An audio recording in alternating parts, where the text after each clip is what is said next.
Sen, Daniel Alechne, Daniel Pauli Højgaard, Hallgrim Gregersen Hansen og Hanus Eliasen. Og venner til UF Jakob Mikkelsen og Simon Eliasen. Og så til Heimalie. Gessa Tori börjar banan. Och i värjene Atle Gregersen, Erling Jakobsen, Jakob Vatnamar Olsen, Barur Jekvansson Hansen. Amine Hejen Hansen, Sölve Vatnamar och Hans Jörgen Joros.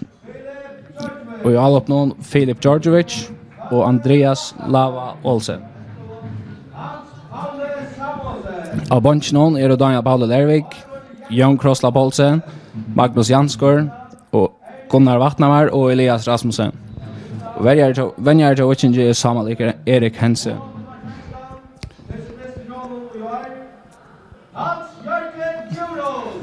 Här är nog så feta folk som har upp till Disney där. Så han det är en grann uppgör. I mitten två jag har sig arva futchen där. Disney har ofta varit hatter och harspalter så vi vant och en gåan Disney där. De är det dag 5 fotna. Och jag har inte finnt Lisebarna nej linjevägarna vid där så här ska det finna det till sådana lag. Men watching går ständigt la börja Disney. Vi får vara dra nu.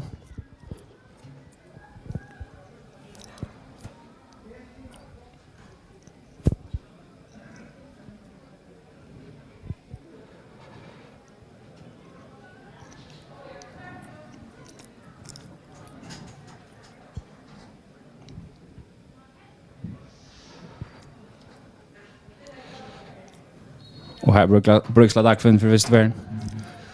Och watching går börja vi som tillteckna länga bultar fram efter vällen och jag fänga första bult. Alex och sedan satt och sent så en länga bult fram mot att det av här till Erling Vintlen.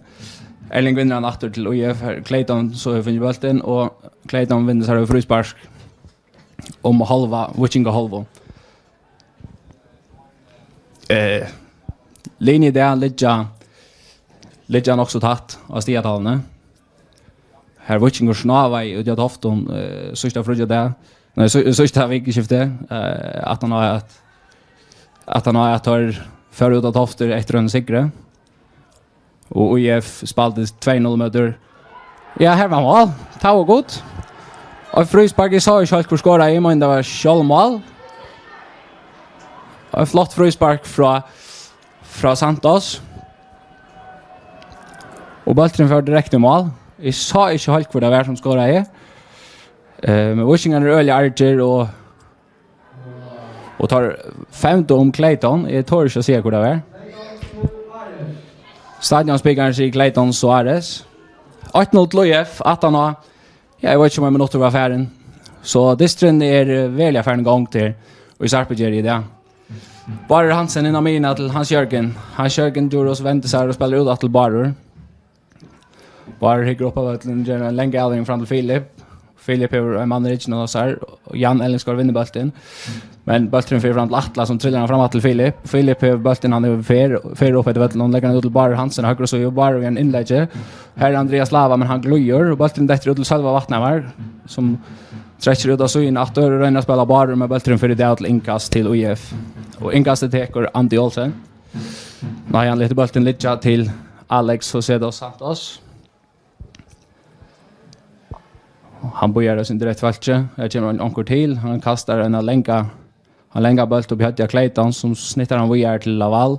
Som missar bolten där till Inka Slovicink. Bara Hansen kastar åter till Atle Gregersen.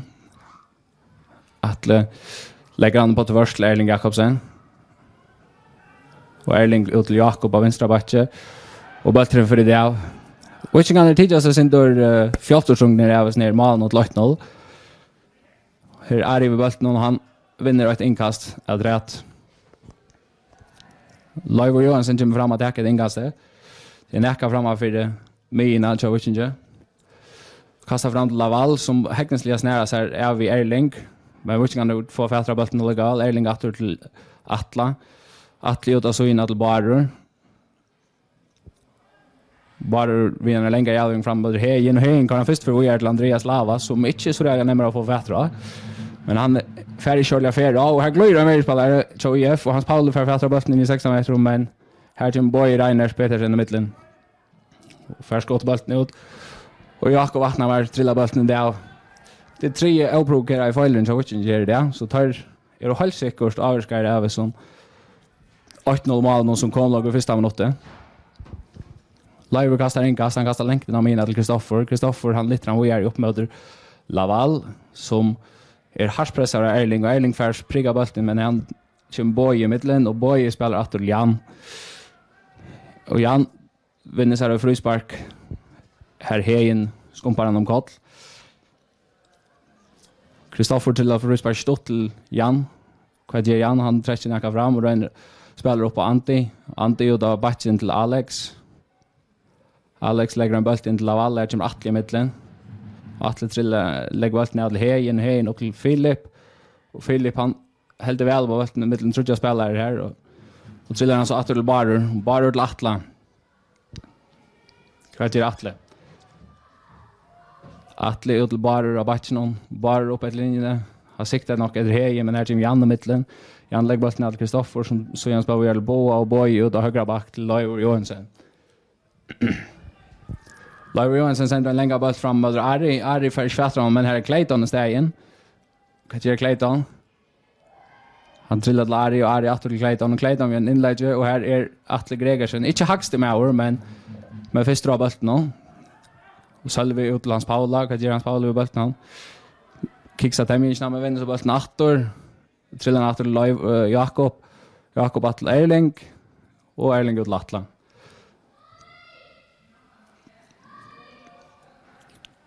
Ja, vi har spalt i 5 minuter i Sarpsborg och det stövande långt 8-0 till IF. Det var ett frispark. Näka mitt och halvan av Witchinges som strejk nästan direkt i mål. Anko fick hött han. Jag sa själv för det var men det var inne Clayton firade idag så tar nästan att säga att han var första bollen nu. Nu har IF vunnit så inkast ut jag så inne halt ner i med hade av Legend och här kommer Alex upp att kasta. Och sen har han mans attret det är sin där vinter och kanske det avskar det sin där spel i det. Alex kastar så stort till Kristoffer han lägger röna Legend boll in med här till Sölvi i vägen. Men Alex förskallar han till anti knallar han för här är Atle som skallar han bara bort ut till Clayton in i 16 meter och Clayton skjuter bort ut fänge och Gessa flott av Clayton här kan man säga. Kan jag Gessa han lägger bollen från sig. Och skjuter en längre boll och här är Jan Ellingsgård första bollen Kristoffer lossar han bara vidare och här är Atle av bollen. Här Hejen till Filip Temer han häcknesligen över helt en näka av John Daniel. Så det kan flytta bara kött men tack för en stäcka dominator. Sölvi ständer vid bollen nu. Han trillar han ut till Hans Paula. Jag vinster så Hans Paula lägger han ner till Jakob Vattnamar som kommer en inlägg och han fer och ut av backlinjen till målspark till IF. Det är först för danskaren Oliver Korsnäs vid bollen dristen om det. Och det är att han har 20 minuter. Så man kan inte se att det är hänt störvis annat än till att IF har skårat 8-0 och så har Clayton haft en av fina detaljer här. Han häcknesliga lite bollen på Matla och fick så flukta men bara inte fängen av Gessa. Nu börjar han näka om bollen av inne och här kommer Hejen vi har en äggvisliga tackling. Laval för ilt för han. Men Dagfinn lät inte vissa komma. Han spelar kvar och gör i Atle och bollen av inne. Han skjuter bollen igen och av en siktar i Hans Paula men Hans Paula för svättra bollen. Clayton och bollen han trillar till Leivor och Leivor lite bollen färre ut. Laval ligger av inne vi och Lutsen drar på inne. Det var en god tackling men man får ilt att lugga väl. Det är manfolk som spelar. Det kan vara plum och omkring tackling nu. Hans Paula kastar bollen åter till Oliver Korsk i mål mot IF. Oliver Korsk lite bollen för till Jan Ellingsgård. Vad gör Jan? Han träcker näka upp på bollen. Lägger han ut till Alex. Alex upp till till Kristoffer att till Boa. Boy vi har länge i Alving ner möter Antti Olsen. Antti fär akkurat inte tamtanda bulten men visar han där till målspark till Witching.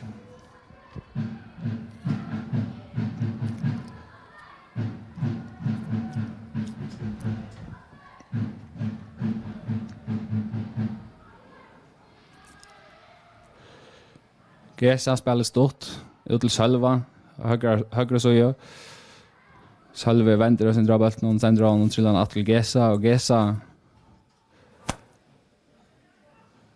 han vill så där länka och lossna och lägga ner mot Barry och Lava och tar spela väl samman här. Hejen är bollen in i hejen att till Atle tecknar några meter ner mot mina. Ner till Barry vi har någon inlägg och här är Lava som möter. Men fullfringar får bollen ut i 6 meter och själv kommer i mitten. Själv lägger han ut till Hans Paula som inte för ett bollen och Liver sparkar han längt. Här för Laval och Erling en duell och Erling halva vägen vinner bollen och fär sig frispark. Ja, som sagt 8-0 till IF till de som inte hade tändra för en 2 minuter att när det var började så skåra och då att han har 1 minut och på frispark som yes Marla men det silte direkt in av Holm Vatle. Att lägga en boll ner till Lava som kom in i 16 meter och prövar att köra ett inlägg men räcker bara inte Alex. Fänger så bollen att lägga den till Bar. Bar han lumpar ett inlägg här och här är han med att möta Liver för stor ta bollen och skjuta den till inkast. Så Jakob Vattnamar som det kringaste. Och ska finna någon att kasta till. Fullfringar av Nekka man satt det så täcka väl upp och fyllja väl vi. Filip på bollen och spelarna helt ska väl ringa Jakob men watching går för att inkasta lugga väl. Filip för bollen att till Jakob. Jakob dresser sin invädlens spel till Sölva och Mine. Sölva släpper på den första och Nekka kloss och drog såna bevägelser men watching går helt på bollen. Och här Lava som är bollen vad gör han trillar ner till Barr och höger så ja. Bara lumpa näkrar här och skjuter inlägg och här är Hejen och här är Jakob och en flopp i Arginga och Oliver Korsk och Malmö JF. Hans Paolo fänger bollen, det är helt av en ett inlägg men här är det fullfringar först att möta. Hans Jörgen samlar upp, skallar han ut till Jakob, kan ge Jakob bollen, han vänder sig bort om han var backlinje och han ja, kanske näka helt och släpper han för bo i tvåmans. Han får börjast vi så inte helt vad det är och här dömer Dag från frispark till Witching. Det är helt en mest som ett hodnaspark. Får ner med dörr backlinjen är helt ut vi hodnaspark. Helt ut vi så linjen och detta. Hans Pauli har nu att täcka och Witching går han är kommer fram med alla röst euro och får de minst de är skjutast och hänga efter. Och fullfringar ska alla bollen ut från bara samlar upp och han skjuter ett inlägg på en vägen men till för näka bort av mannen som lattliga för att bollen ner.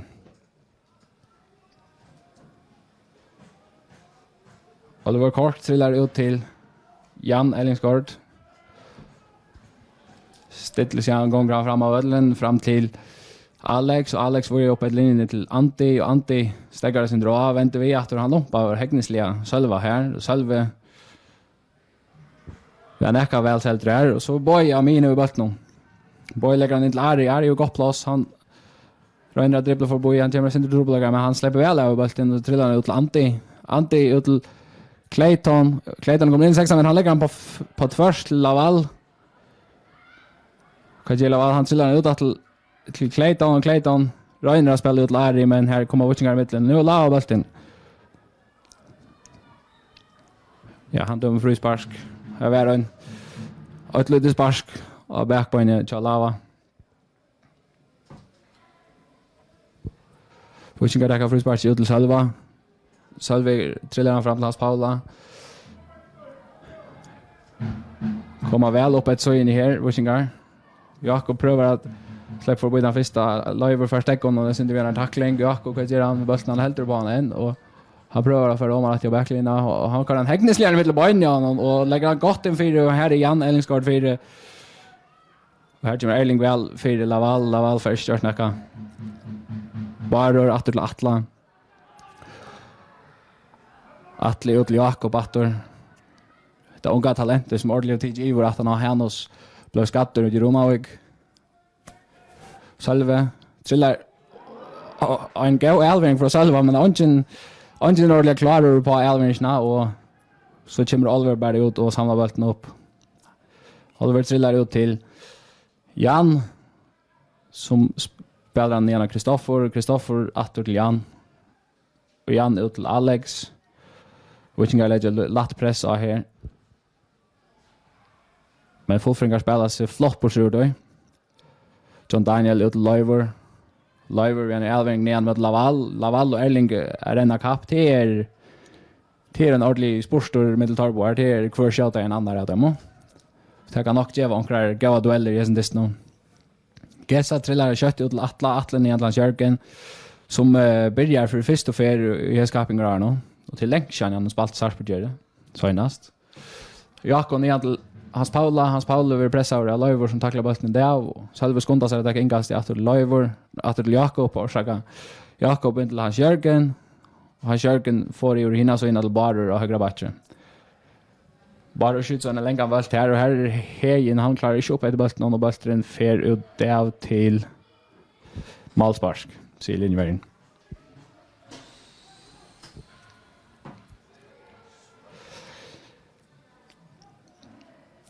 Vikingar virkatla har finnt ju sent bättre täcka så han distribuerar här och EF läser 8 på en vägen. Nu har vi spalt i små 15 minuter och det är väl sin drattor fram men det är nog mest Vikingar som är bäst någon. Statistiken har vi inte röjliga stora bara men det är öliga när vi. Men tack blev vi inte ordentligt farliga. Det är längre Elvingar som Jan fänkar akkurat som Jesper. Men och Vikingar är ofta skjuter i return men det kommer inte ordentligt näka bort och Fullfringar är Isak alltid och skallar bara till malmannen som är så för nu.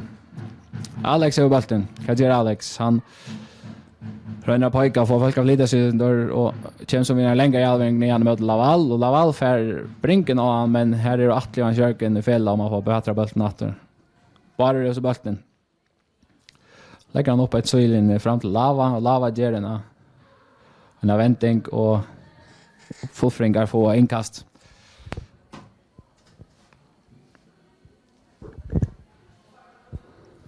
Här är Boye släpper det av i Lava och färspalta Alex Attor utan problem. Vad gör Alex? Han träcknack in i vötlen, trillar han Attor till Clayton. Röjnar spelar Laval men är till Atle i mitten och luggar vi är i för fätra bollen men är det tror Vikingar som omringar på den vägen och får spaltarna till Gesa. Gesa utlands Paula. Hans Paula som inte ordentligt har slagit i ögonen. Vi så i någon flott övergång men tar han ska ganska bruga några dister och talldister till ganska det han slår till kvar vet. Men Fullfringar fänger bollen här till Salve i mitten och så har Filip bollen. Vad gör Filip? Filip spelar här inläsa men för hör Elvering och Malmaren kommer ut och tar dem ut.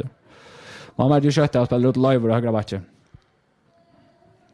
Leiver trillar ner med Ari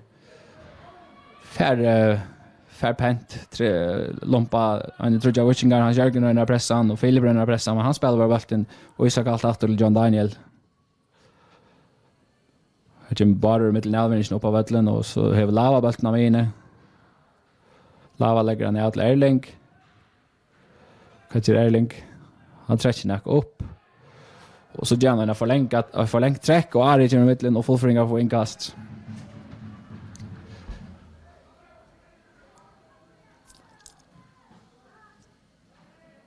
tar Reina men och erfarna är och grammer och kom mitten ta det bruk för då och är det kallt då det bruk för då och flida så gott för går ner då. Men jag vet inte pröva att spela sig upp efter det rickar inte helt så dem och lötene. Och jag för inkast. Där kan jag hålla jag vet inte till sparka till Clayton han släpper förbi den första och Laval gånger nästan vägen för han men tar halt på bollen Kristoffer lompa själva så spelar till Boy Reiner spelar Clayton men här kommer en Vikingar i mitten. Nu är i bollen Ari spelar väl anti-Leisan och anti-klarar inte att fänga bollen här. Det är några uppträck till stora målmöjligheter till det kan hålla sig över att det är normal i hessen dist nu. Spårningen är bara kvar färdig. Själva till Atla. Ett känt Witchinga-spel är där brukar välja en ägg och spela, brukar negva tog jag trilla bulten runt och så finna en öppning. Erling räknar upp av vattlen. Så kommer den länge avringen. Han ligger väl till Lava som inte klarar att hämja bulten och missar han det till inkast.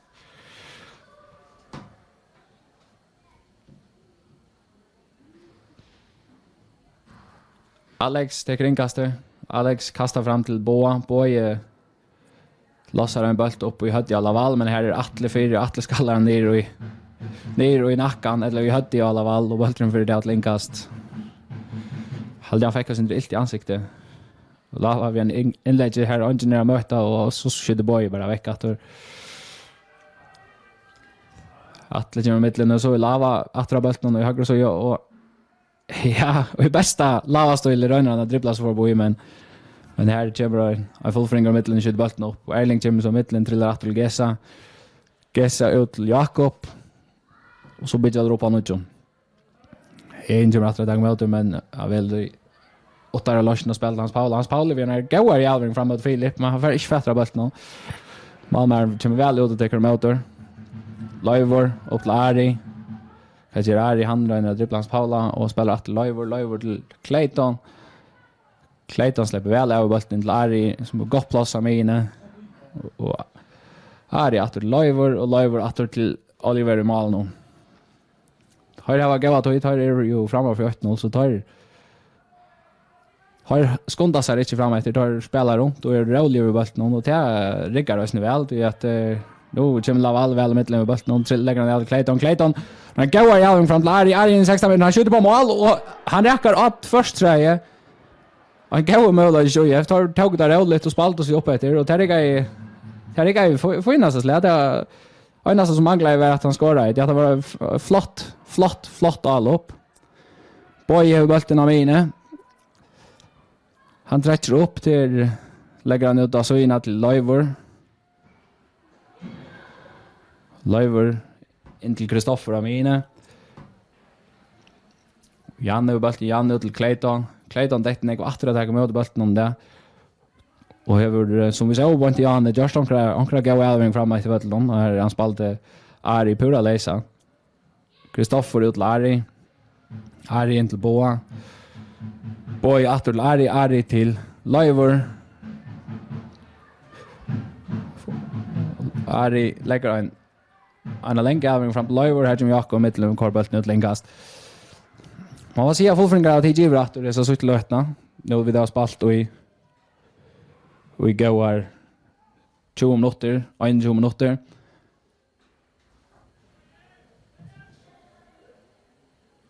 Tar jag gå att och tar jag att hålla spela fotboll och spela sig väl upp till möjligheter att det.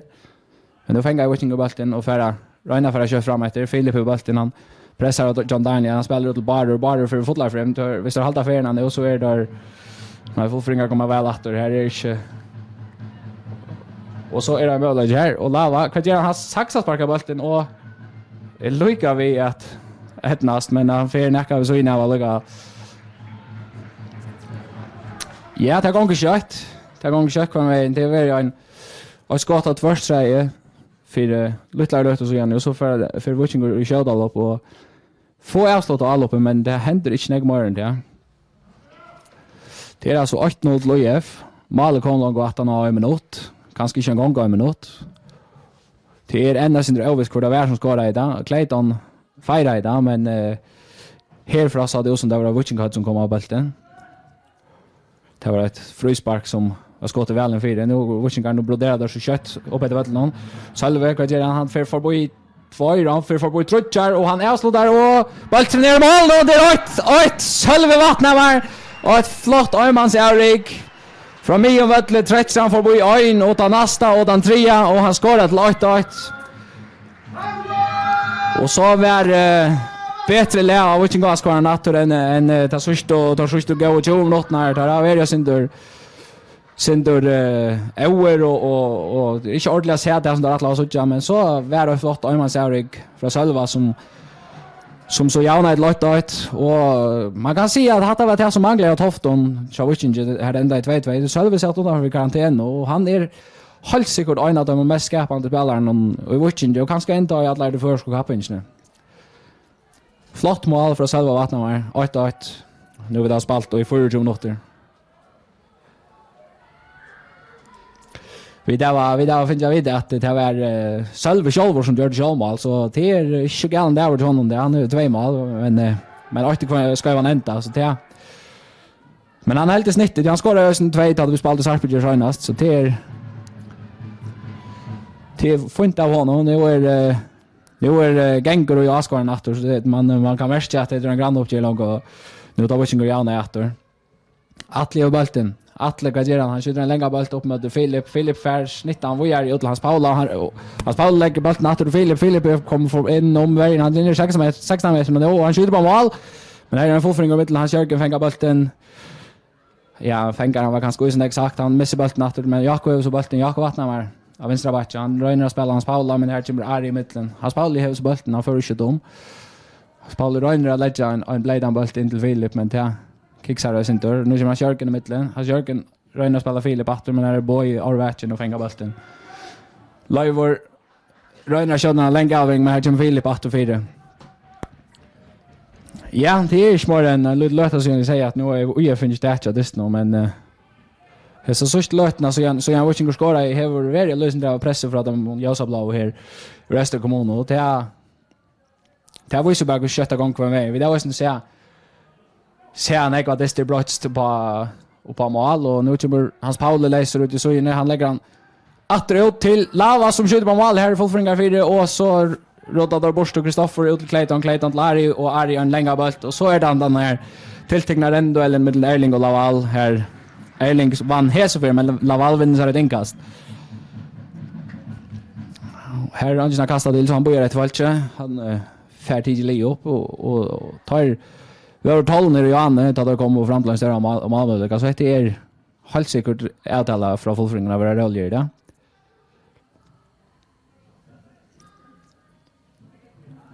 Leivor kastar till Laval lägger han ut att Leivor han in till Kristoffer Amine Hein lägger lite pressa och att till Jan Ellensgaard och Mirren Joef och en längre boll fram med motor ja här Bayer spelar en glöja Bayer watching den Joef för det här var ett brandmans tilltag av Ötlund det kan vara Ötlund inte bli några torrare än till tar spola och hon har så här först så det är inte fest för onkel glöjer men det är nog inte ena så att inte ena så att det brandmans tilltag gör det tilltag glöjer som Ötlund aldrig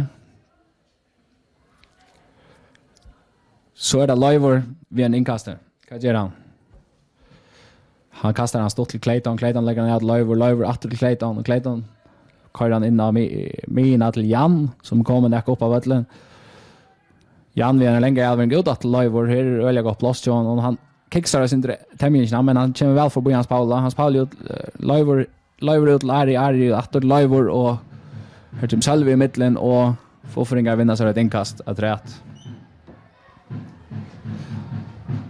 inkast tog då kört och här är Laval överst och snittar bollen men han är olojal i kappingne om bollen här är Atle är näka ja ganska mer än hade större än Laval och det är ganska inte närmast luftduellen John för uppe i Gesatori med målsparsen han skjuter en höanboll han kommer inte så länge, han kommer näck upp mot mine och fullfringar först strand men han får ut inkast. Lava tar bollen när han lite till Barrer.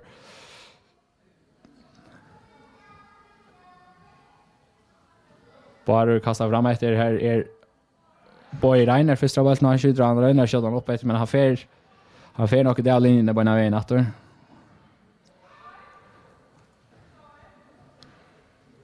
Och här är Barrer rätt över bollen.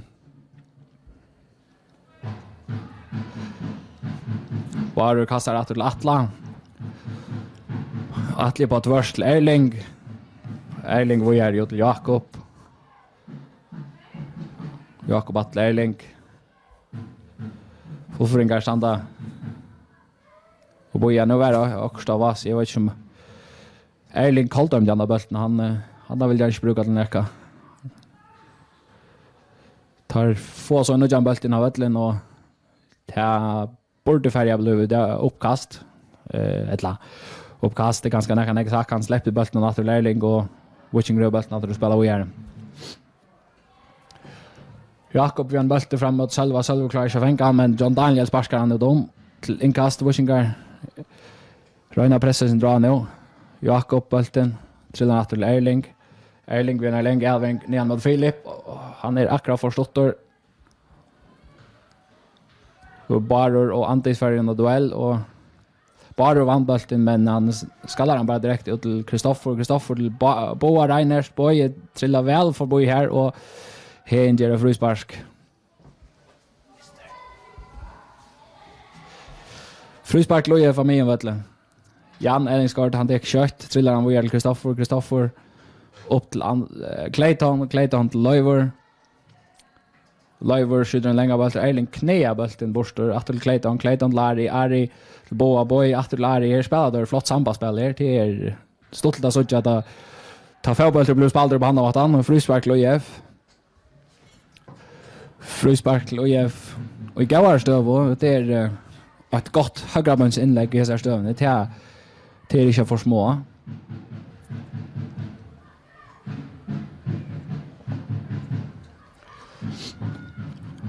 Och jag falta eller Witchinger hade två mans uppe och här vi binta då trudjar och jag är uppe men tar det var sannliga stora mans fram vi Clayton Jan Boye tar alla största vi hade någon Live skjuter gott inlägg här men här är Gessa som boxar bollen ut till Ari vad gör Ari han skjuter först för och rackar av stångarna för det är för det har Ari rakt att tvärstrej och stångarna där har gott skott han för mitten vinner och får där och rackar av stångarna. Absolut en god möjlighet. Det är 8-8 men OIF har helt säkert haft sina möjligheter till att lagt sig fram om bäg 2-0 och nu till 2-8 och men ett flott Aymans Auriga själva gör det så det ständer 8-8. Nu har vi spelat i 3-2 minuter. Målspark Luching. Gesa Tori till en näka vint och han färre här vi spelat en lång grupp av goda mina ganska näka för boje mina och till och här vill lägga spelaren till alla här och Fullföringar fänga bollen och Röjna kör den länga bollen här är Erling Fistranon men Fullföringar fänga natt och Laval och Clayton för att bara rätt från honom och Michelia ganska gå annan Lödsinder och Clayton Röjna lite bollen ut av vunchen till Antti med bollen för det till målspark Attor målspark till Witchinger Röjna spela det är inte det är för sig flottare ut av dem men Fullföringar här att möta steg väl väldigt och bortsett från någon flott och när man ser det själva så har vi inte varit när jag skriver hem om i Malmö och till Witching. Boy Reiners har bollen han Reiner spelar upp ett linje men här kommer här går man lägger Witching i mitten nu Hans Jörgen bollen Hans Jörgen lägger bollen Reiner lägger bollen ut till Barur men här Alex i mitten och bollen stäcker han skjuter han så upp efter och Hans Jörgen lägger bollen för ut till inkast till Witching och Holmon Bötle Lava kastar kött upp möter Hejen men här är ingen som ordentligt att ta möter bollen och Kristoffer lägger han till Ari att John Daniel ut Liver som har gått plats upp i linjen men han vill att spela Ari som snittar han vågar till Laval och Erling att i en duell nummer 6 eller 6 där. Så kommer Alex med en boll in till Laval som är i goda stöv här och han flottar med till bollen och Hans Jörgen Röjnar får han attor men tar trilla bollen ut Liver som lägger han penten 4 här är Clayton som hälar han men bara ut i mitten att det var tar bara Clayton och Laval och helt säkert får ni det hos hur renner här det är stått lite efter att tar bara för gång vi så någon flotta teknik och så när det fer till absolut nöker mål som är ute i banan och här är attor en tunnel från Antti av bara men själva i mitten Så lägger han upp till Filip som ösn är en av de grova dribblarna i landet nu. Han missar bollen åter till Hejen trillar han åter till Atle var till Erling utlands Paula. Hans Paula räknar upp efter. Atlas säger en länge avring han ger oss en länge avring och här är Ante kommer i mitten. Och Wichinger inkast, Wichinger tar tag i kött, bara bollen, bara in till Salva. Salva ut att bara. Tar bara spela höga sig över bollen och Salva kan ut. Vi är efter lands Jörgen. Jörgen trillar vi är till Jakob Vatnamar, Jakob drar in. Ja, han prövar att köra högra bollen. Det är kanske inte det starkaste bollen han har. Men en avstoppning går och Oliver Korsk har bollen. Han kastar han ut av Mina till Alex. Som chippar han näck in mot Laval och här Atle och Laval efter bollen med Laval hade ju vunnit så duellerna och lägger han åter till Alex och Alex till Kristoffer åter till Jan. Jan vinner länge i avvägning ner mot Laval. Som lägger han ner till Boa. Boy ut av vunchen mot Ari. Ari vinner Gavart hem igen. Han lägger till för början första. Och Röjnra kommer för början spalt där i Garöjsne. Trillar han efter Laval. Och Laval nu har han runt på ett varsa till Vättlund. Och han prövar att på är det gott skott från Alex och Seda Santos. 4:30,5 minuter farner. Och stövan är 8 till Skärpegere. Distrin bildar näka åter och fram till. Kan man säga att ÖF över när vi finner ett mål att rätta har haft ett skott.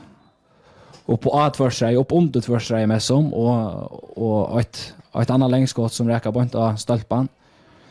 Men 8-8 och till målen kom och det första målet till ÖF kom att nå 1 minut. Vi efter frispark som själva tillfälligtvis snittar i och kortbollen i mål. Och så helt själv vi att han måste göra gott efter och gör det gärna. Har pent Öjmans Erik av mig och Vadli upp inom 6 meter och lägger bollen och i vänster så jag höger så jag Malman och Malman till 8-8. Jakob Vatna bara upp till Hans Paula. Hans Paula vi är nu flöt och inlägg han lite bollen för ett linkast. Här Kristoffer kom mitten. Kastar inkast kött till Sölve ut till Hans Paula åter till Filip trilla väntar sig näcken i 6 meter spelar den blir näka toucha dem om här nego fullfringar för det och Sölve fänga bollen åter. Dama väl att spela a little öchen ankar som spelar någon som är av Vättlund där. Så på av Leon. Har Paul vi en 8 så inlägg och här är Oliver Korsk överst och håller bollen. Till Rongen som kommer bara ordentligt upp och i bollen ta inläggen komma från Wichinge men Rongen andra mål nu är det UF upp efter vänster så ja. Ante Olsen räcker han är kommen om man var backlinjen han kommer en inlägg och här är här Wichinge för och så detta bollen ut till Bo Reiner på lägger han ut till Leivor som gör klart att inlägg man spelar Ari istället för det. Ari lägger han av att Leivor och Jakob Vatna var skompar han i ryggen och fruspark Lojef. Och i går stöv och inte till att köra direkt på mål men till ett gott inlägg till halvsikkert. Till har jag några gånger skjuter Leivor Johansson i röjen. Alex och Seda Santos röjsne men han får bort rätt från bollen. Leivor Johansson släpper attacka det är ett inlägg som skruvar ut från Nekve Sterchmans. Bollen till väl för det kvar det här. Här är Laval första bollen och men kanske näka pressa och Wichingon och fär körliga rättning av bollen och bollen för ut till målspark. Målspark till Wiching.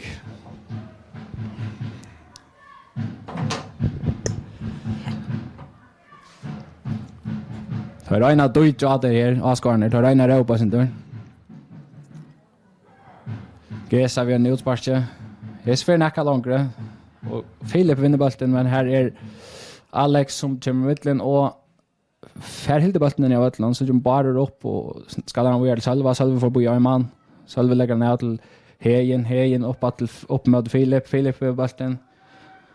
Han är ut ja högra så ju lägger han åter till bara en inlägg första för och Hejen Reiner kommer upp i bollen men kanske näka klossat i timingen och fullfringa får skott bollen ut. Alex till Ante en längre boll upp med Erling, och här ser vi dator en spelare Gloja. Det är ganska planlagt av Bramon och så var det gjort. Det var och ta var Atlasen bra. Erling Atul Gesa. Gesa ut till Jakob. Jakob finner någon att spela till lägga ner till Gesa.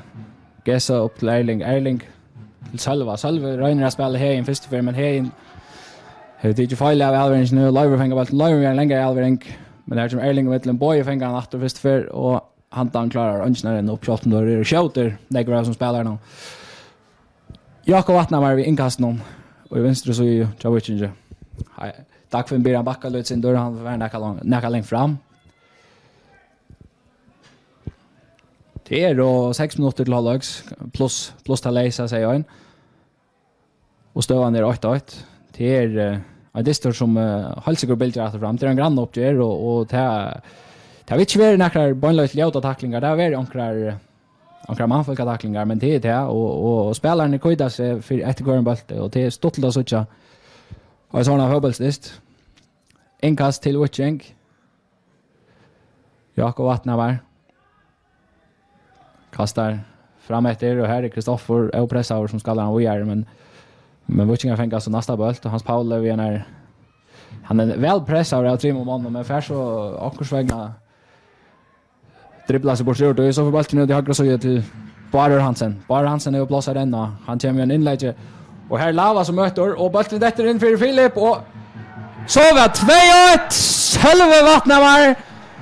Jag vet inte om man kan ju skora såna mål som heter Kappingar. 2-1 till Witching. Helve Vattnar var ett gott inlägg från Barer Hansen som Lava för skalla men Filip är som nästra bollen och en god fotparada från Malman med bollen där ut till Helve Vattnar var som ankursvägna i mitten vinner och får där för skott bollen och mål till 2-1. Alltså 2-1 till Witching och 4 minuter kvar ner. Helve Vattnar var vid 2 mål. Ja, faktiskt 3 mål. Han gör det just en självmål att han har en minut. 2-1 till Witching. Efter ett gott uppspel. Hans Paolo fänger bollen av Mini och väl pressar av 3 mål. Men för så dribblar sig bort och tar få bollen på tvärs i Ulbarer som teker några meter och skjuter gott inlägg. Här Witching är det första bollen och Naster och så det bollen ut till Sölva som kommer som Annali och för skompa bollen i målet till 2-1. Atle Gregersen ut till Barer Hansen. Barer Hansen. Han spelar Filip och högra vänster men Hassan bollen för ut. Det är inkast till OIF. Alex José dos Santos för ut att täcka.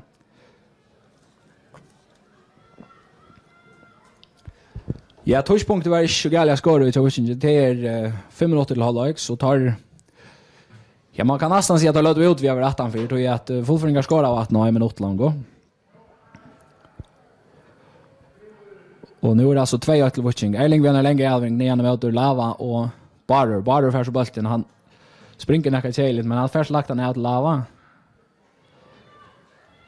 Lava vill harspressa av Boar Einers men Boy kommer shortly in i bollen och Lava trillar han ut till Barer kör han i mitten på ja. Antti men här Roger Washington tar motor och bara rönna pressa Alex och se det sant och så han där är bara ösa kallt och dribblar för Boy Ein och två och här kommer när helt ekvisliga tackling och det är helt dag för oss nu och Jevron guldkort för frispark möter Alex Santos.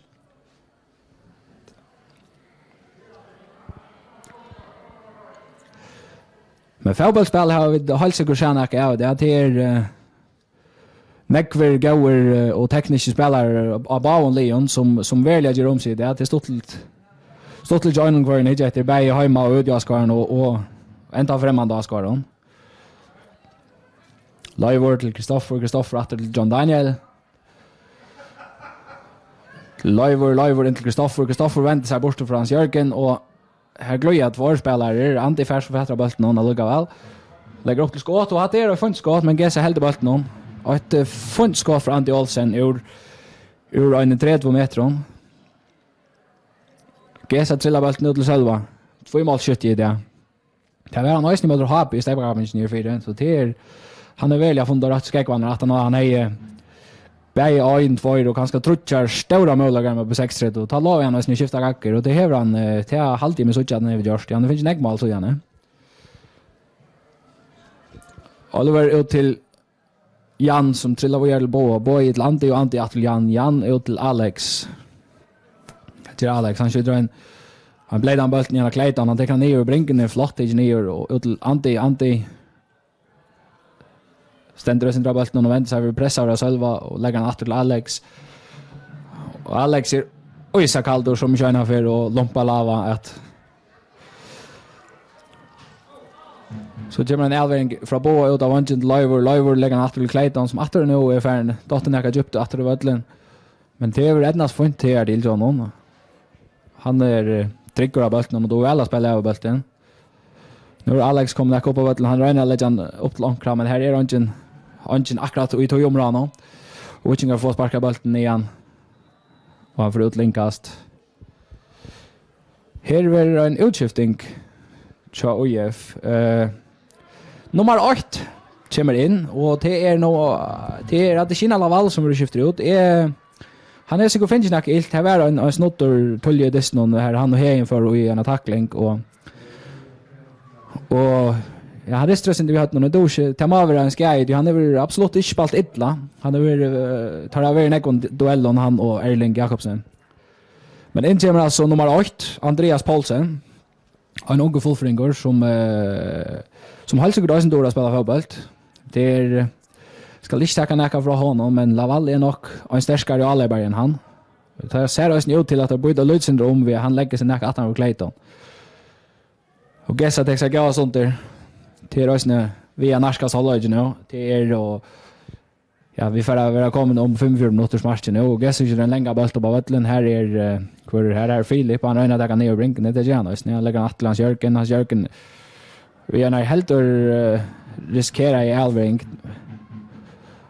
ut Jakob men det är ett näst och tar vi lycka vi få en större möjlighet på skjut nu kommer bollen ut Liver Johansson och Grabatch och Jeff en till Kristoffer till Boy till Andreas nu mannen av ett nummer 8 till så ofta man ser det Alex lägger han ner till Anti är halta till vid backlinjen har vi pressar av Barder som Färna Elverator och här kommer Lava vid en gåvar tackling och för sparka bollen längt ner av vallen men fullfringar får så ett inkast. Alex Santos till Kristoffer ut till Alex. Han är ju gott plats. Han lägger ut bollen in till Kristoffer han lägger han vi fram till Ari och till Liver Ari finner helt väl kvar annan och Liver ränner sig in lägger James Paul i mitten bollen för ett linkast. Och gammalt var det att fullfringar var öliga stärker och i till Hotnarsburg och det var ganska särliga Barsta Leasen som ordnade det då. Han var ett tilltagen stärskor i luften men han är inte vidare. Det så har där Clayton och Jan och Boa Reiners och John Daniel som alla är stärker vi hade någon. Och har det då en kombination av onkelslä och här kommer en huvudboll och han fer näka förlängt och ut till Malspark och här bruks det domaren till halvlegs 2-1 till Witching målen har själva vattnet var faktiskt skorat Atlant gör själv mål att 9 minut och Jauna om med halvleg och skorar till 2-1 stort 4 halvleg vet vi att det sätter något om 15 större minuter vi tackar för nu.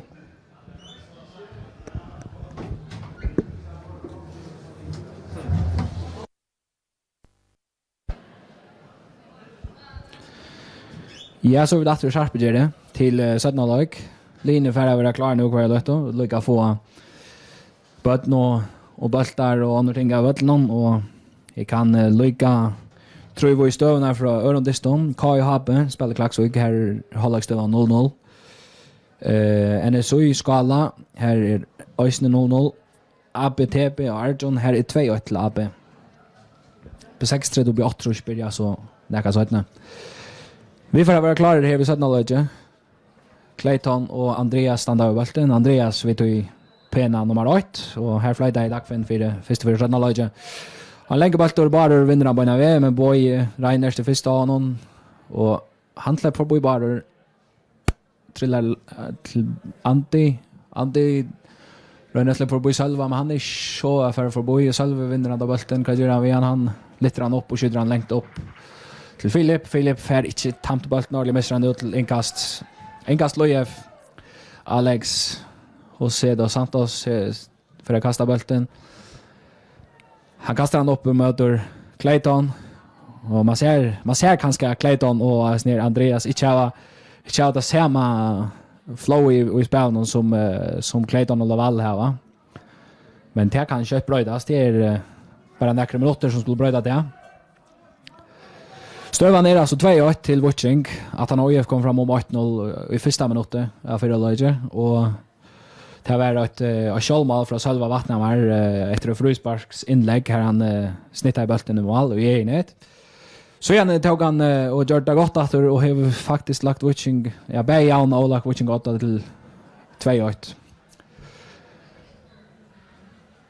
Watching går över fryspark. Erling sänder bollen han skjuter en länga bollen igen med Hejen för upp och här John Daniel som vinner andra bollen och snittar han och Filip rönner att få fatt honom men fullfringar får det väck. Jakob kommer upp och för akkurat snittar bollen ut till inkast Joy Ruef. Leivor Johansson Lörja kastar han missar med bollen lite synder och Hejen fänger bollen men lite han bara bort fram efter och här kommer Oliver Korsk ut och tar bollen.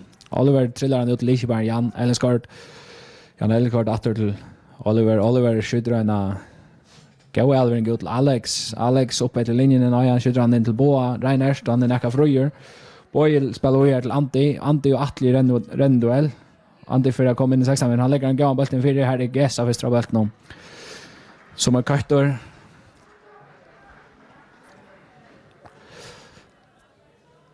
Han har inte någon med vår Gessatori men han ger sina fejler men han ger också sina värjningar och är faktiskt en god mamma för ett sammanlagda fälla i Göte och Lorvik. Boy Reinert han är pressad av två men spelar han tryckt att till John Daniel skjuter en längre boll och här kommer Lava upp med Antti för bollen och Lava saxar sparkar så bollen åter till Alex vill pressa av Filip och Filip kör bollen ut till inkast Lojef. Alex åter till Jan vojar till John Daniel ut av högra back till Leivor och så för onkel fullfingras där kommer en länge avring ner mot Clayton Thames har bollen han stäcker ganska näka vint men en pen timing där högast allt han trillar han ut till Antti rönner för förbi men han spelar bara Andreas Paulsen läser han Jörgen filter Andreas lite bollen lite till Antti kommer förbi två och här själva kommer fyra och sparkar bollen ut till inkast Lojef i en gåvar stöv och ett längt inkast kan göra det samma som har gått hotna spark här. Han kastar han så stort till Kristoffer väntar så här och väntar och synder åter fram och spelar bollen åter till Jan Reiner att spela ner till Lalebar när och här kommer Atle i mitten och så hans Jörgen och Boy distansen bollen och Boy vinner duellen och trillar han åter till Leivor fram åter till Ari tar bara har varit Nekva suche för Lodge. Andreas till Antti vill pressa Erling som han går fotbollsbanan ner till mitten och tar den att spela Lavas där men här kommer Jan i mitten och för sparkar bollen ut inkast. Watching right inkast om håller till bara rätt till Atla. Kadir Atle han spelar något till bara rönner sina Filipas där men här kommer Alex i mitten. Alex skjuter Antti till Kristoffer till Boan och flyttar bollen också kött. Till Kristoffer till John Daniel att till Kristoffer. Att låta den spelbärare där Kristoffer. Han får bollen åter. Leivor till Ari vi är Alvin till Clayton rönner sent Andreas och sted här långt och färja rika näka så där och så kommer länge Alvin nu för Lavas där och han här har vår Jan Lise och Oliver Kork kommer ut och möter bollen han kastar kött ut till Alex för sin pressar själva och väl så gör en helt och kärlig Alvin ger möter men Hejen färg tampbollen och bollen för ett linkast Inkast till långt tid Kristoffer till Leivor till Boje till Leivor till John Daniel vi har en länge avring upp med Clayton och här kommer Erling Jakobsen upp mittlen. Erling som är spalt ser väl här till det och faktiskt det är en av de fredaste spelarna av batch och i världen i år och så kommer Atle ut och för näka jag vill gärna är i vinnerbollen. Gessa ut till Jakob till Erling till Jakob. Kan Jakob räkna fram. Så har vår K i lax 8-8-0 Klagsvik mot Hape. Gamla klassikern här är Klagsvik är helt säkert väl vi i striden om FM. Högast vid Dina så har spalt 11 distrikt och helt distrikten är igång. Hinner urslit ner och att läsa om en.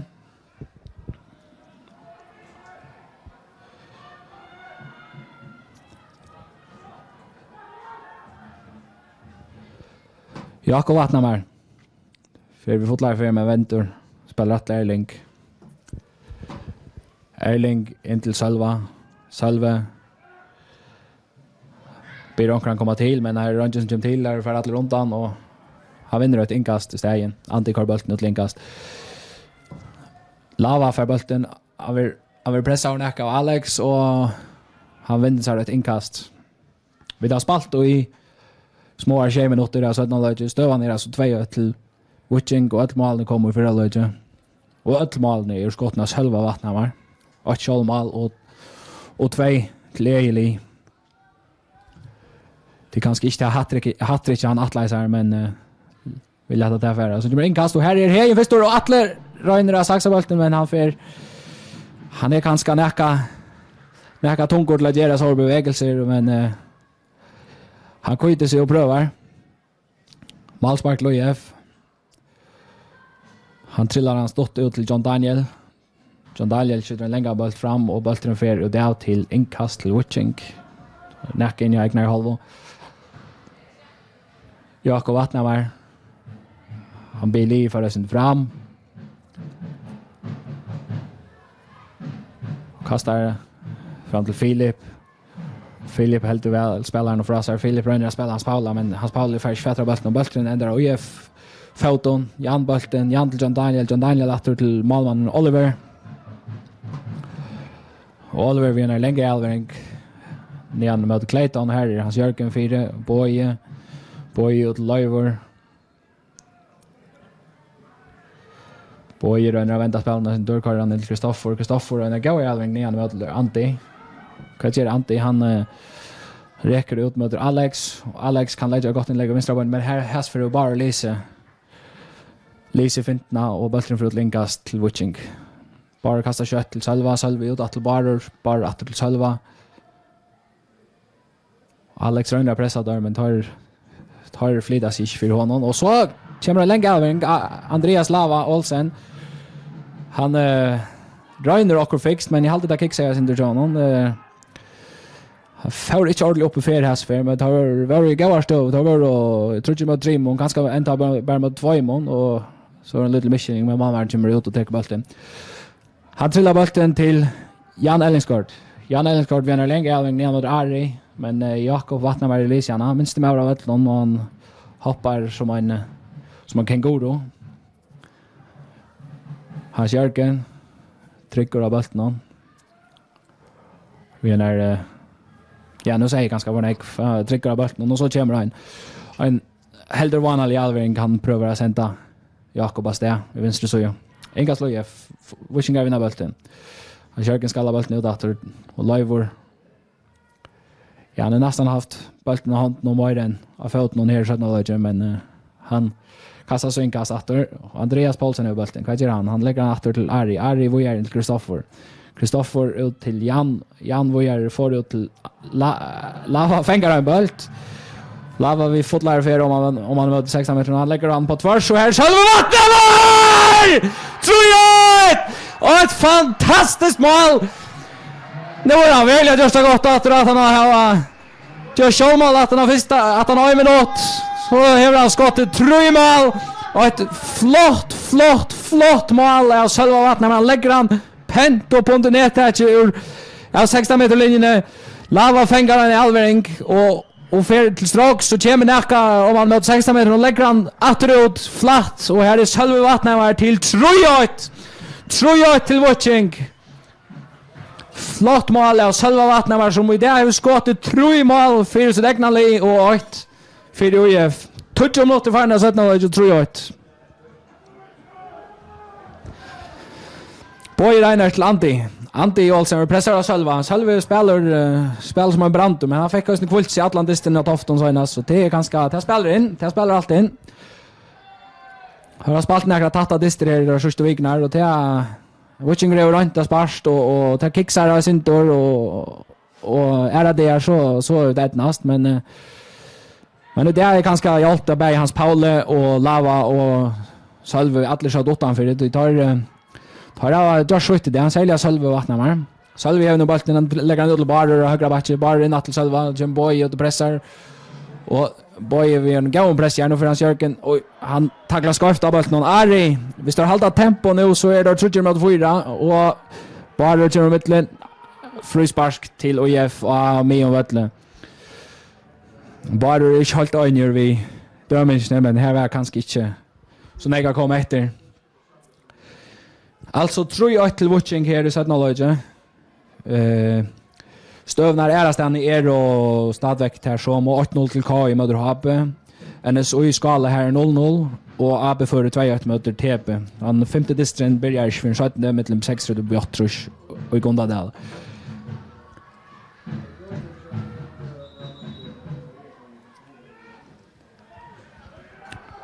Hans Jörgen fick oss inte ilt av tacklingen som han förra sin sköver av.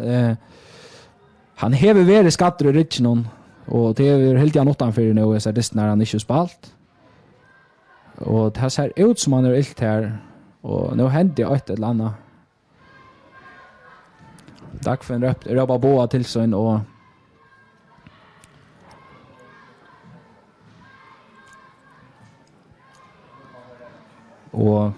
här är ett annat här. Jag sa ju själv att hände. Jag kan inte. Han gör en guldkort. Och Sölva Vattnet var. Tar jag ganska väl upp i Tottas. Jag sa ju själv att hände. Sölva som satt utanför karantän så näst. Nu har han inte det första goda kortet till sin nästa uppsamling.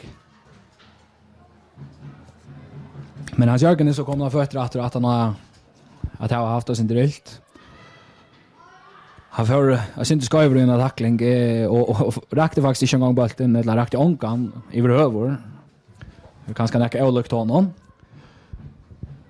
Men frispark Loif näck in i Watching Hall tar det flott näkra mans fram. Leivor Johansson skjuter han gör en boll underskruv och här är Lava första bollen.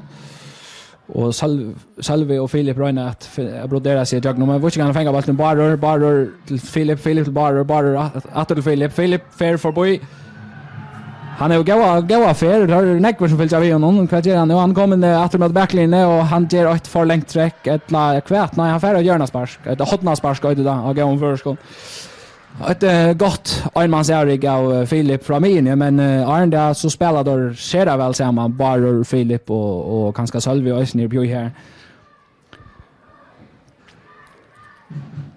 Watching går som helt säkert trivs bäst vi bara att lägga han till en av de största.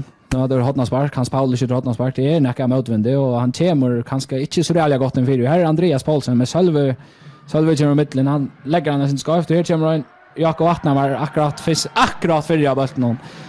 Han är svär och var åt för fullfringar läser i jök någon hvis han inte var först då här. Men vilken kan nu kommer på plats och inga tid. Jan Elskar till Kristoffer Jakobsen till John Daniel. Och nu tror jag vilken gaskar nu sanker till det som doltras vara och på det bästa och här är frispark Lava. Han helt så här sin till bein jag vet inte vad det är här. Men men detta för fram så skiftar OIF ut för nummer 2 Ari Elskar och in kommer nummer 6 Daniel Latchlin. Det är en teknisk och show spelare för en annan. Det är Anchivas det är ganska mycket och annars som spelar in. Han är inte Han har ikke spalt illa. Ari har haft 2 skott av stänkerna, ett av tvärstrei och 8 av ståncherna.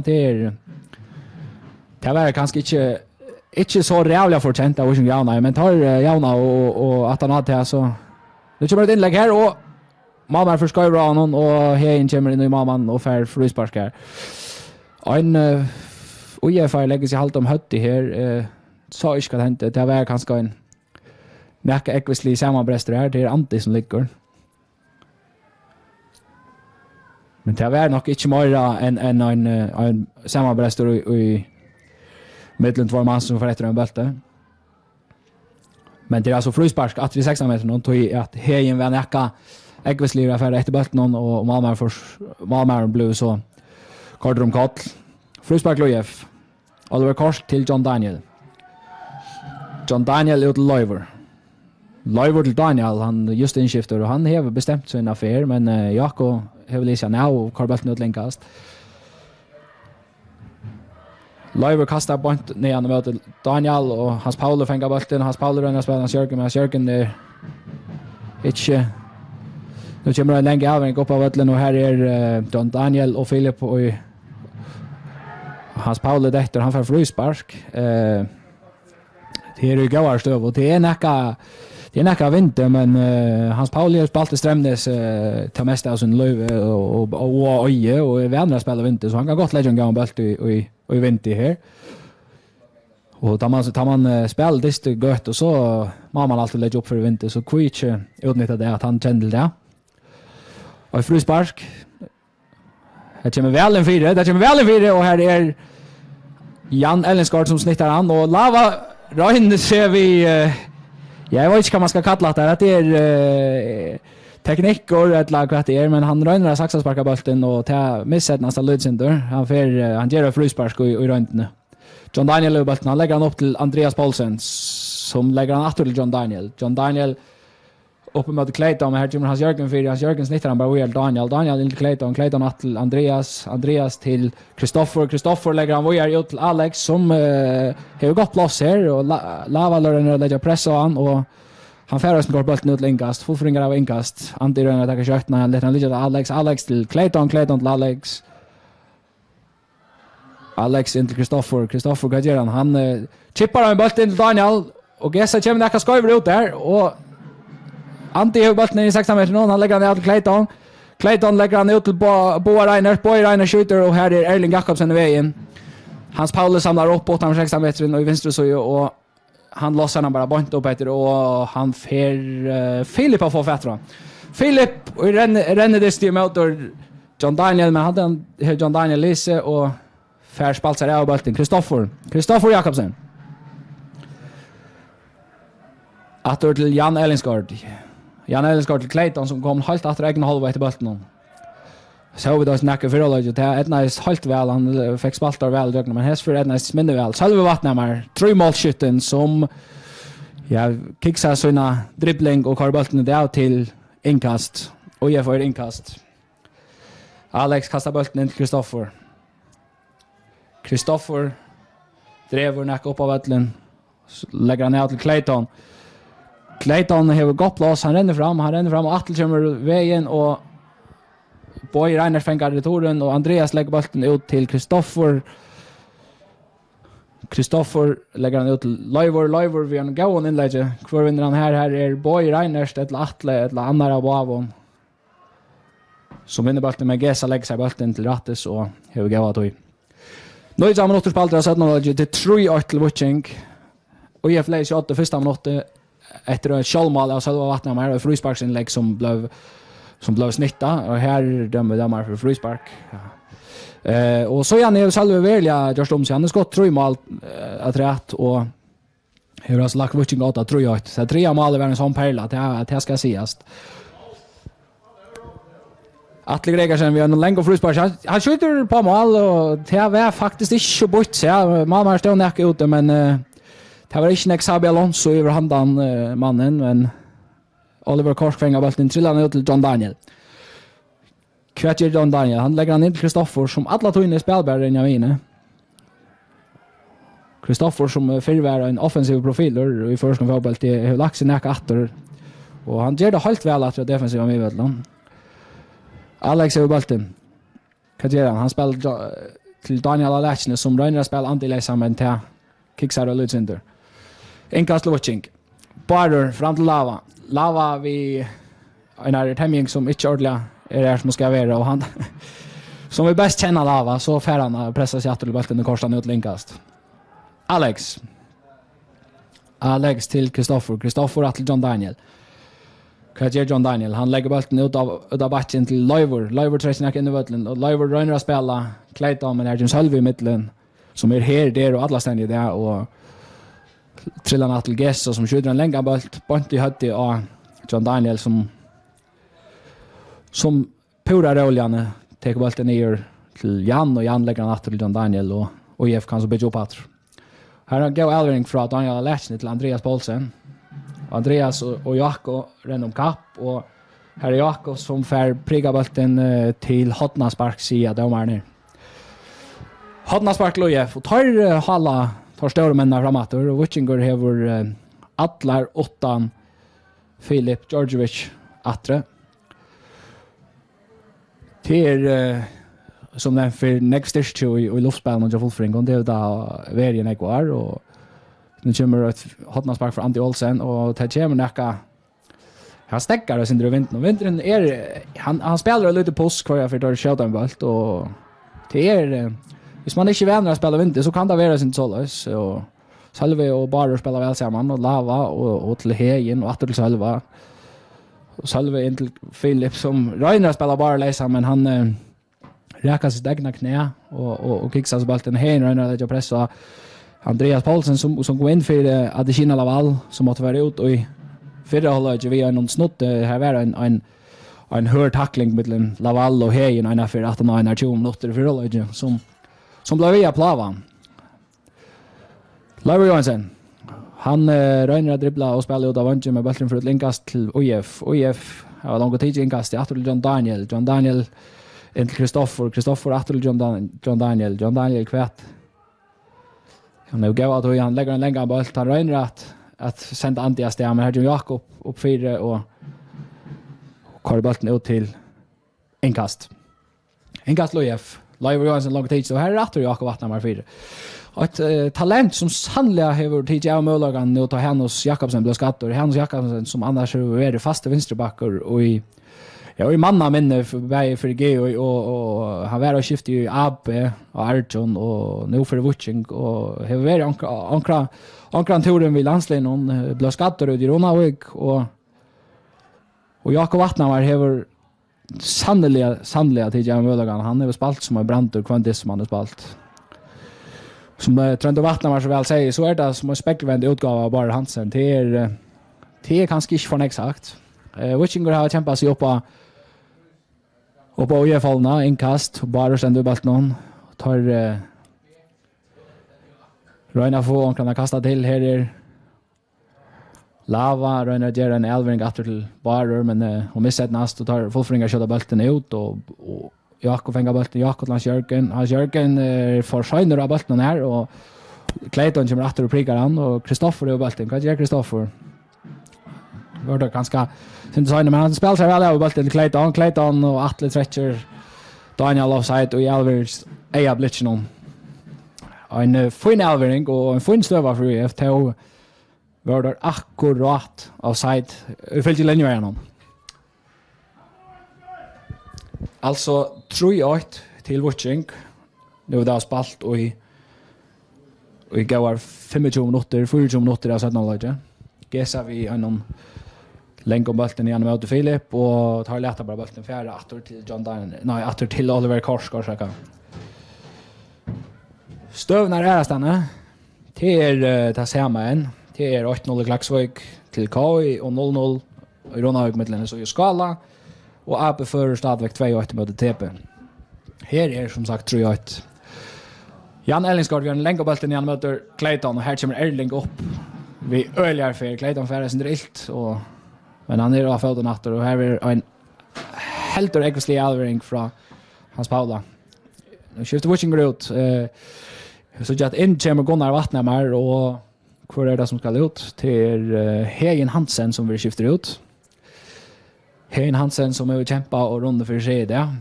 Och Gunnar som är som har finnit chansen så han jobben valde affära ur felan så har Gunnar varit nästa med av listan och han är inte just där ränkt och här är Raumor Heim vill skifta ut och Gunnar kommer in. Gunnar Vattnar nummer 24 och en onkel Larsing och Botche själva Vattnar och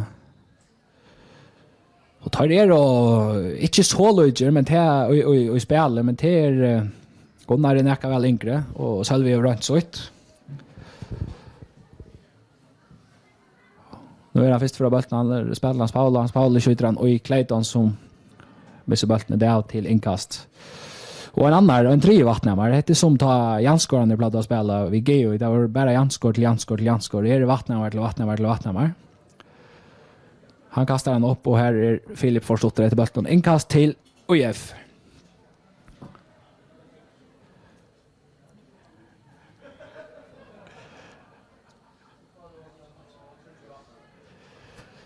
Inkast Lojef, Leivor Johansson kastar. Kvar är här. Här är Clayton. Han lägger så här, han trillar bollen åter till Kristoffer ut av vänstra sida till Alex. Alex framme med Daniel, bara till mitten. Bara och Lava. Har just haft funt här högra sida. Hans Pauli har bollen i goda stöv och han kan köra på mål. Han ränner att spela, men här är Leivor Lise stövna och Daniel har för bollen och bara ränner han och sin drop. Och så kommer Hans Pauli i mitten och Karbolten ut länkast till OIF.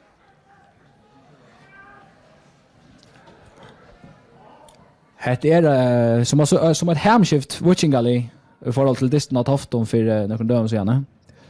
Tar Kaira och Kaira ett kvar en boll och där kunde man inte om distan med det beåt tror jag. Det var ju ärligt inrömma. Tar Reina så ut. Fullfringar gera ösnen så att skapa distan tar pröva sig men det är här snäpp nu uppständrar en stöv här bollen för ut till Hotna Sparkle och IF. Och det är näka som du absolut skulle satsa på. Det visar sig att det har haft svårt att spela sig till upplagda målmöjligheter här i 17 laget. Förra laget var där Naster och rakt och stolpan och tvärsträgen. Men ta då rakt och stolpan till kom efter och ett Hotnasparks inlägg är bollen datt ut från att och det kommer ett inlägg här men ett flatt inlägg och bara kommer mittlen och sparkar bollen ut till inkast och IF halvene. Här är Kristoffer. Vad heter han? Han har gått och han lät nog bollen ligga till en annan man. Boy Reiner som kommer att när till Leivor orsaka, till Leivor. Leivor kastar bollen fram och kvar här är det fullfringar för stran men Erling förfatron och sparkar han bara bort upp i loft och Filip förfatron och han lägger han ut till Sölve för att få fruspark här, ja, han dömde. Fruspark till Wutching. Fruspark till Wutching, nu vid det spalt i 28 och en halva minut i 17 laget. Upp till Hans Paula. Hans Paula, han röjner att finta Daniel, men Daniel är Lisian och har bollen ut länkast. Vad gör Hans Paula? Han kastar bollen till Gunnar Vattnar. Gunnar Vattnar röjner är den i jöken, men här var från Egor 4. Andreas Paulsen vid en penare vändning lägger han åter till Daniel. Daniel åter till Jan Ellingsgård. Jan Ellingsgård ner till Alex. Och Alex vill pressa av Andreas Lava Olsen som vi gör när heldur alternativ tackling för korbolten utlinkast. Alex har bollen åter. Alex in till Boa. Boy lägger ner till Kristoffer. Kristoffer vill pressa hans jörgen men han spelar väl till Clayton och Atle kommer mittlen.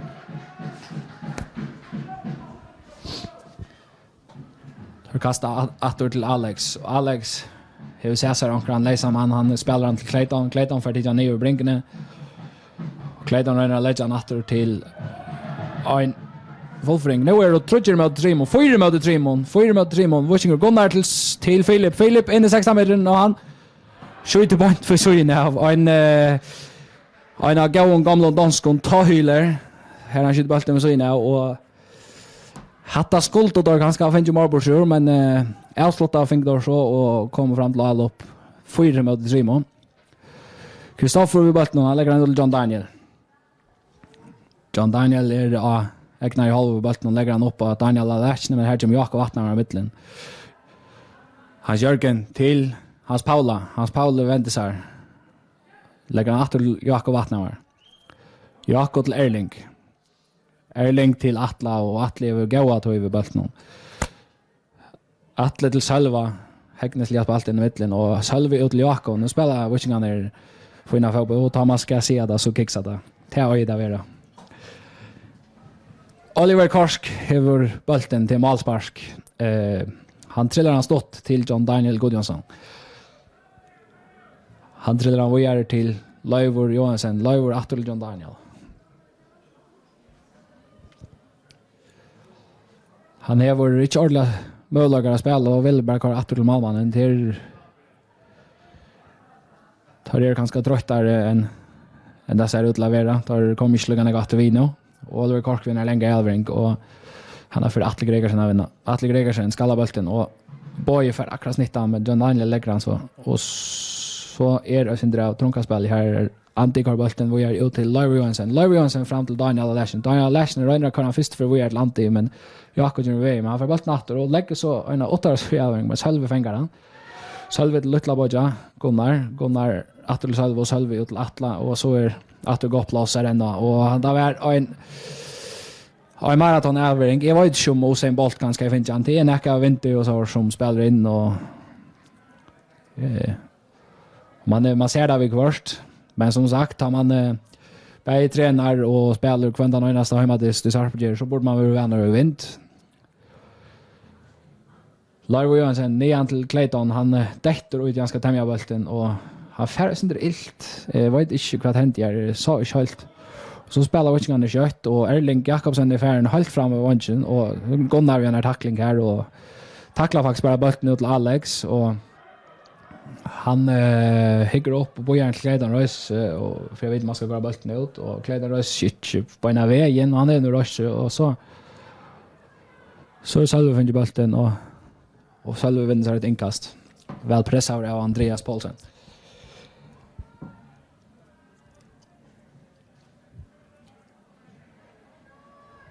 Det gånger kött, tar spela kött och till tojer men och i lötene är spelet näka dona. Det för att vara går 12 minuter efter att sätta läge och en länge avring från Atla igen med Gunnar och som Jan hägnesliga temor som Ronaldinho alltså den bästa döven. Ut till Antti ner till Andreas vi är flottare i hela avring ner till Clayton Boye för ut att hinna så innan nej han lägger han till John Daniel. Jag var annars uppe ut i högre så i tjänan men Ballen kom till Leivor och gott inlägg från Leive och Erling först från Daniel fängas returen och Kristoffer vi har något skott som fer 5-6 meter vi så innan. Men avslutast skall och det var han kunde lugga skott sitt i här snär.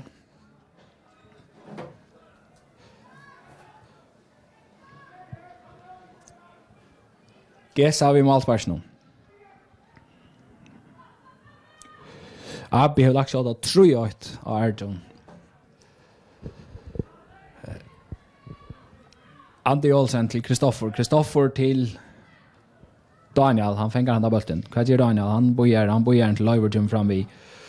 Han lägger han så till Clayton och Clayton var väl pressad av Erling och Erling försparskar bulten ut.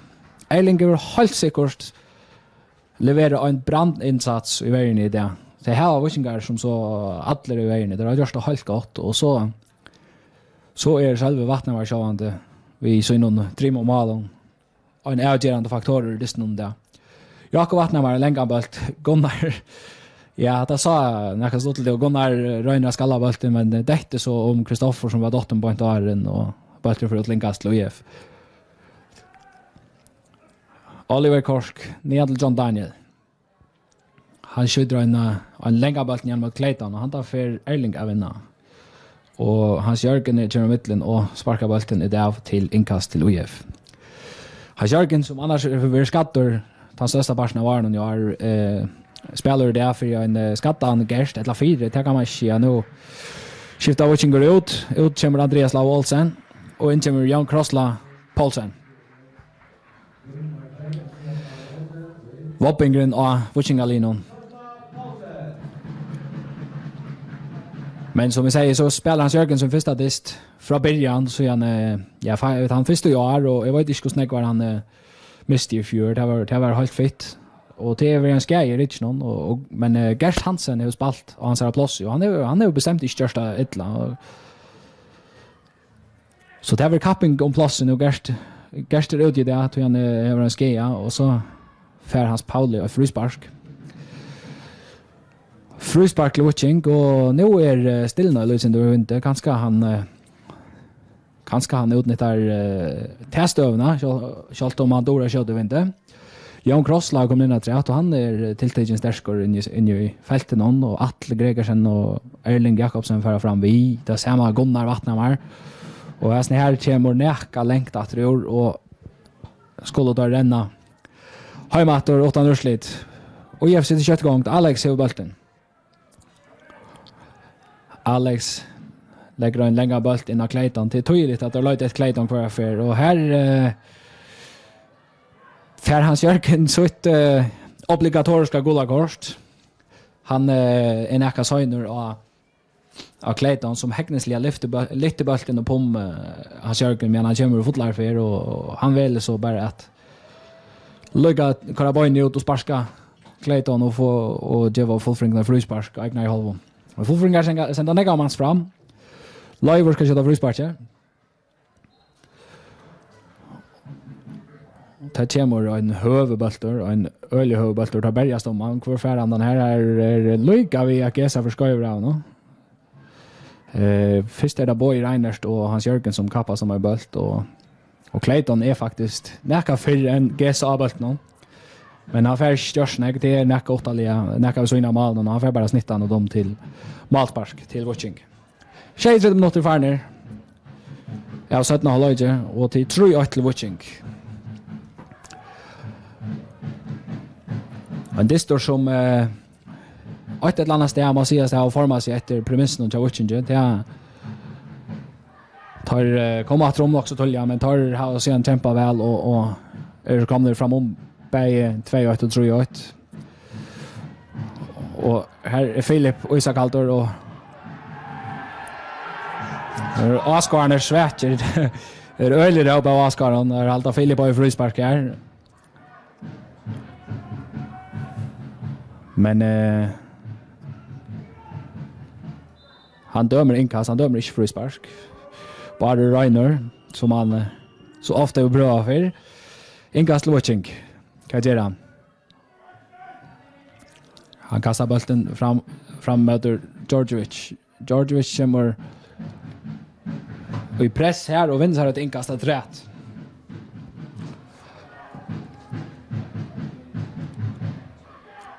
Gunnar Vattna var över bollen. Han vill pressa av Alex som tar bollen från och Latliane. Fram till Clayton. Och här är frispark till Clayton att jag menar. Här är Salve Nakas Höjner och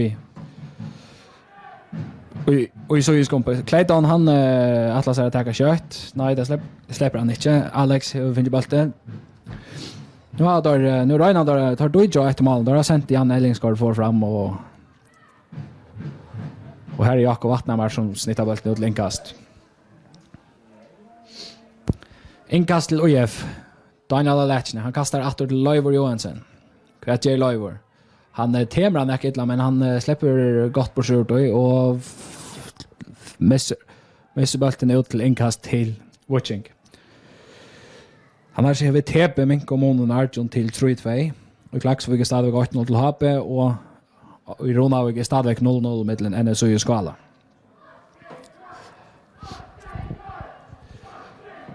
Jakob Vattnamar vid inkast någon. Han kastar ner mot Gunnar Vattnamar. Gunnar vinner inte bollen här. Kristoffer Serskare och tar spela väl nu fullfringar. Tar sent Clayton av steg men här är Gessa och han letar bollen för ut av till Malspark. Malspark till Watching.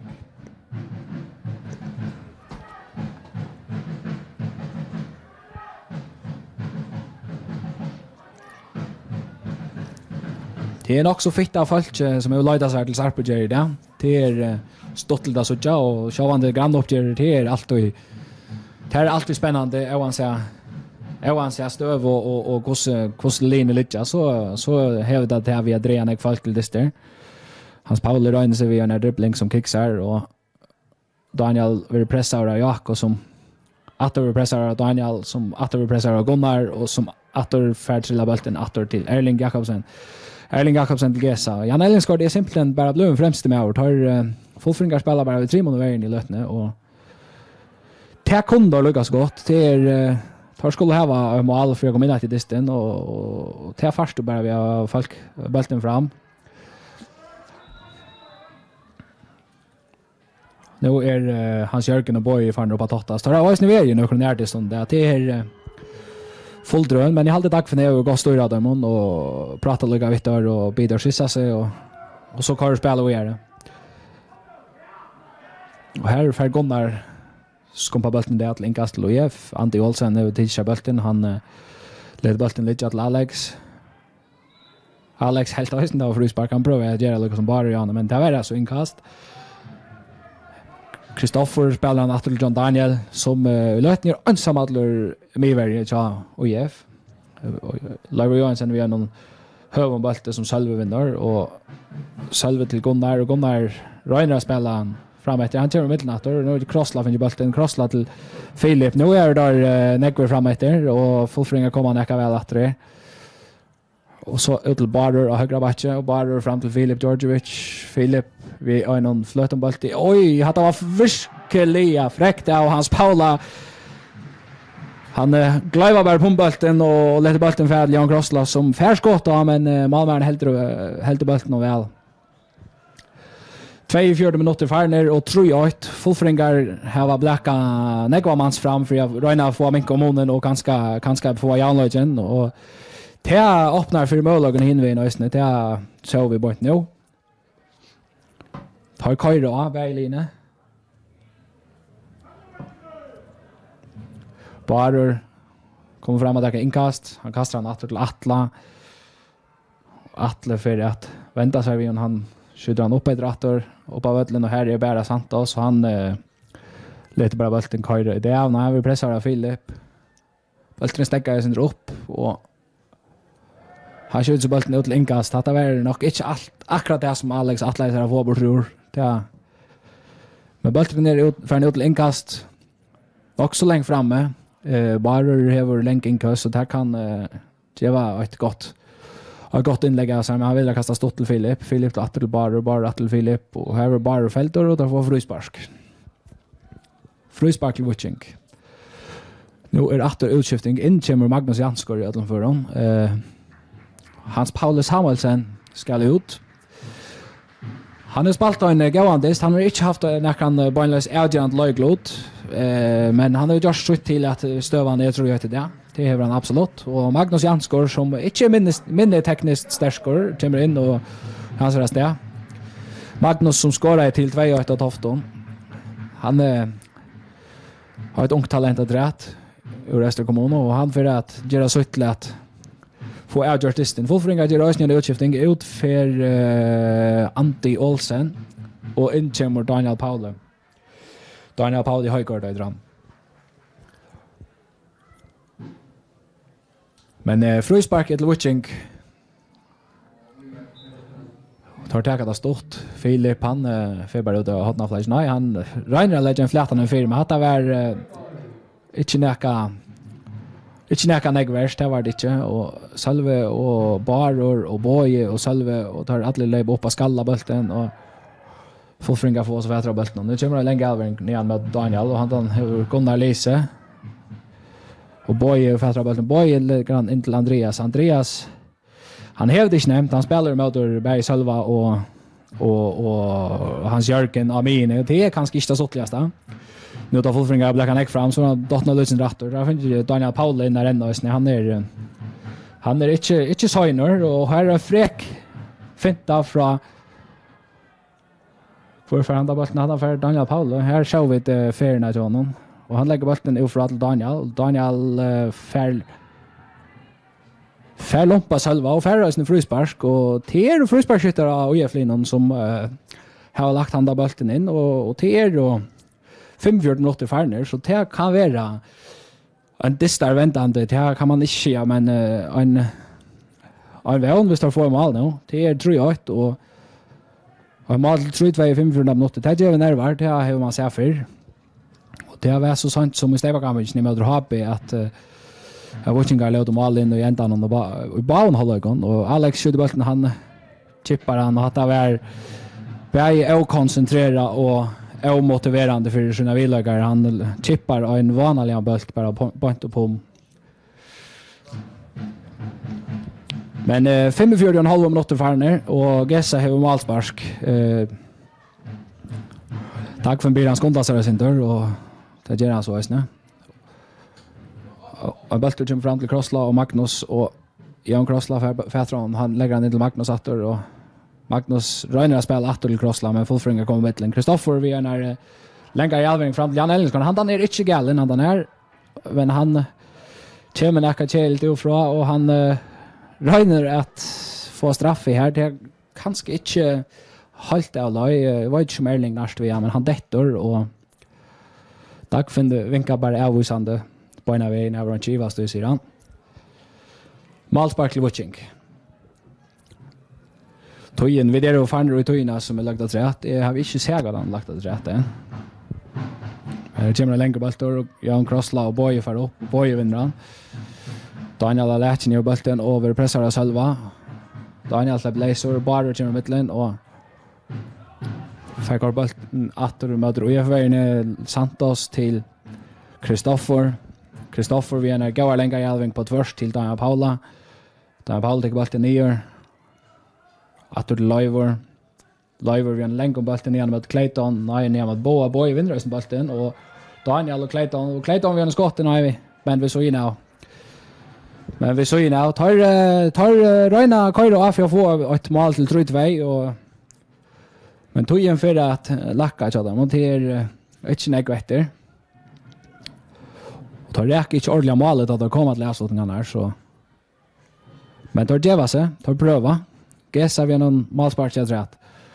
Jan Krossla och Boy Reinerst. Jan Krossla vinner bollen och så han gör det själv. Han vi är när Temming som nog inte var helt planlagt prövar han att släppa för Boy och tar kicksar sin dörr och Jakob Vattnaberg kör bollen där till målspark. Inkast Kristoffer till Leivor till John Daniel på tvärs till Alex och Cedo Santos. Alex ska göra han. Han skjuter en längre bollen igen möter Jan och Clayton och här är Erling första bollen och skallar han och där till inkast. Inkast i tidje åter till Alex. Ska göra Alex. Och här flyttar domarna och distrin ändrar 3-8 till Witching här i Sarsbygere. Vid för att tacka för Jokon, Hans Erik Danielsen och Per Martin Gregersen.